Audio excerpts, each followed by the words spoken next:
Hello everyone, welcome back to my channel.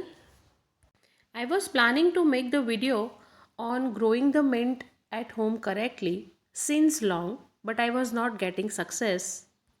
But now I have mastered the art of growing the mint correctly at home from the kitchen scrap. So if you want to travel the journey from this kitchen scrap to this level, please stay connected till the end of the video. Let's move on. If you are really interested to grow mint at home from the kitchen scrap, try to purchase that type of the mint from the market which are having larger stem or thicker stem.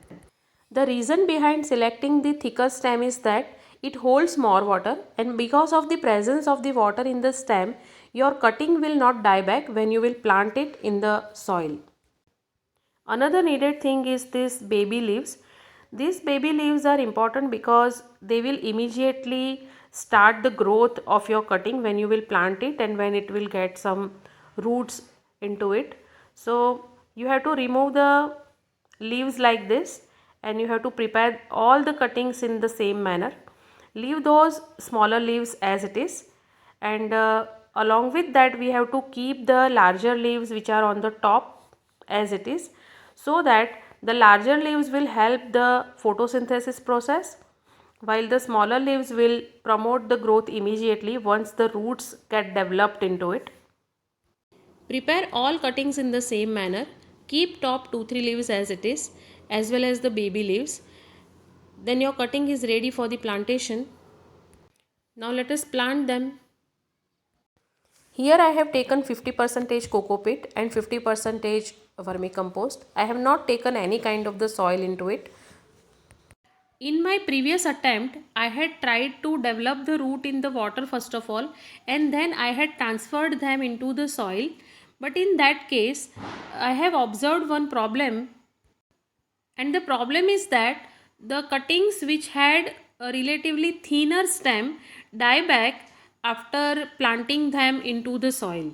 The reason for dieback is that initially the stem was developing the root in water, and then it is replanted into the soil, so it will not be able to bear the shock and will die back. So that is the reason. So in my second attempt, I tried them directly into the soil, and the success rate was relatively good. While planting the stem into the soil, hold the stem properly from the bottom and insert it and give proper support to the stem so that it will not get bent from the bottom. After planting all stems into the soil, water it thoroughly and keep it in the shade for couple of days, around 2-3 days. After 2-3 days, transfer the pot at such a place where it will get around 5 to 6 hours direct sunlight. Water it thoroughly every alternate day. This is update of day 14. Here there are 3 types of stems present. The one which are having larger leaves which are showing good growth. The second is the one which are showing baby leaves which are coming out from it. And the third are this dyed stems. So we have to simply remove the dyed stems, just pull them out from the soil media and throw them. Keep only those which are showing health and good growth into it. This is update of day 28 after planting the stems into the potting medium. Here we can see the growth is excellent, and the trick to obtain more growth or more harvest of mint is to pinch them regularly, because pinching will promote new growth from the same point.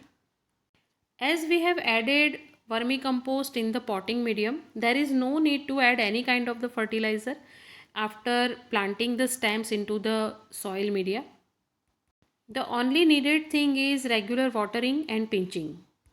If you are interested in such type of the videos, please write in the comment box that on which other topic you need me to make the video. Share your experience of growing mint at home in the comment section. Please like, share and subscribe to my channel. Thanks for watching. Happy gardening. Thank you everyone.